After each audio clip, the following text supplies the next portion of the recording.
So let's talk about water damage. You see that little puddle on your floor? Well, it might look pretty harmless, but believe me, it's just the tip of the iceberg. It's the start of a really complex, surprisingly fast-moving problem.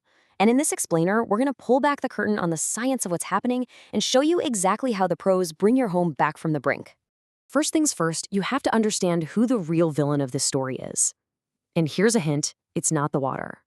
It's time.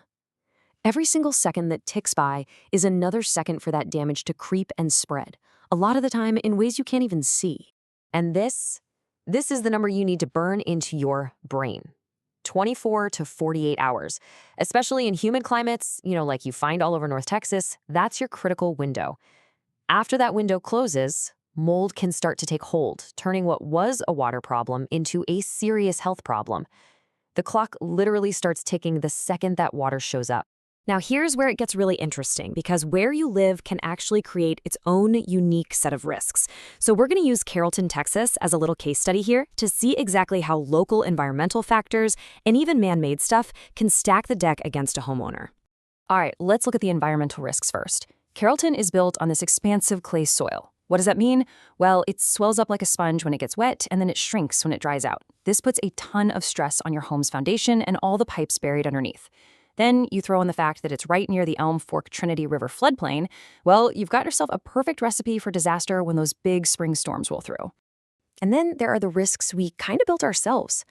A lot of the older homes in that area, they've got aging cast iron plumbing just waiting to corrode and fail, often with zero warning. And winter? Oh man, those Texas freezes that everyone talks about can crack pipes wide open in attics and crawl spaces.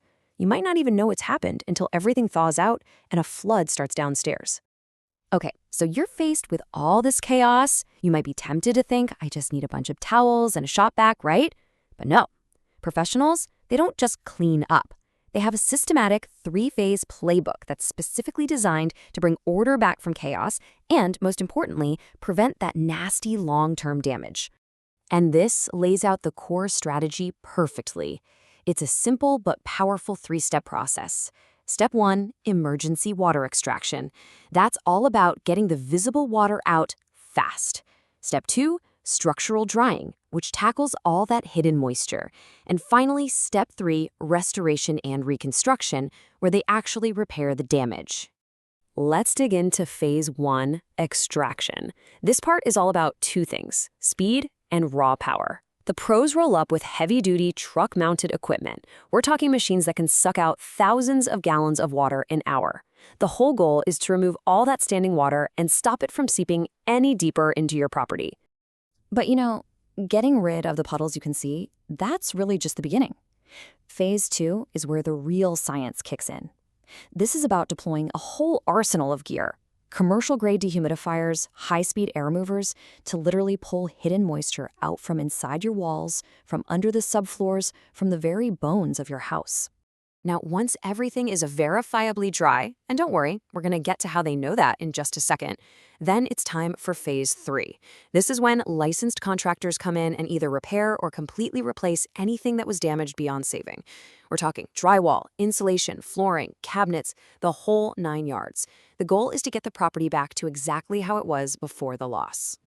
So, what is it that really separates a professional job from you just trying to do it yourself? Well, it's not just that they have bigger fans. It's the science. It's the strict, industry-wide standards that guide every single decision they make in this unseen battle against moisture. And this is the organization behind it all, the IICRC. It stands for the Institute of Inspection, Cleaning, and Restoration Certification.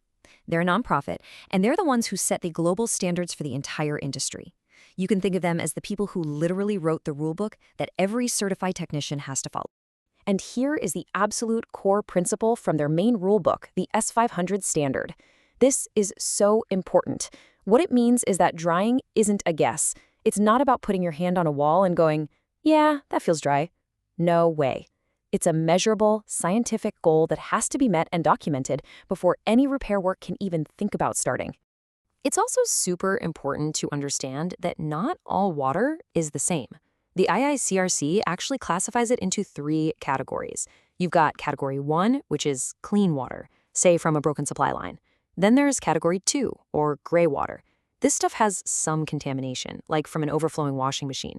And then you have category 3, black water. This is the bad stuff, grossly contaminated water from sewage or floodwaters that poses a serious risk to your health. Okay, this all sounds great in theory, but it kind of begs the question, right? If the real enemy is the moisture you can't see, how in the world do they find it? How do they make sure they've actually hit that scientific drying goal we just talked about? The answer? Technology. It's pretty amazing, actually. Technicians use tools like thermal imaging cameras, which let them literally see the temperature differences in walls that are caused by hidden water. They use moisture meters to get an exact reading of the water content inside building materials, and they use other sensors to track the air temperature and humidity to make sure the whole drying process is working efficiently. It is all about data, not guesswork. All right, we've gone deep on the science and what the pros do. So now let's bring this all back to you. Let's talk about what you can and absolutely should do in that critical first hour after you discover a water emergency in your own home. Let's frame this whole thing with the single most important question you're going to face in that chaotic moment. Knowing everything you know now about how fast things happen, about contamination, about that hidden moisture, what's your immediate game plan? Here it is, your crucial checklist. Number 1, if it is safe to do so, stop the water at its source. If you have to, shut off the main water valve to the house. Number 2, get any valuables. We're talking photos, electronics, furniture, out of the wet area and into a dry one. And number 3, and this is without a doubt the most important step, call a certified professional restoration company immediately. Do not wait. Every minute counts. And we'll just end with this thought right here. After looking at everything from that tricky clay soil to high-tech thermal cameras, the big takeaway is this.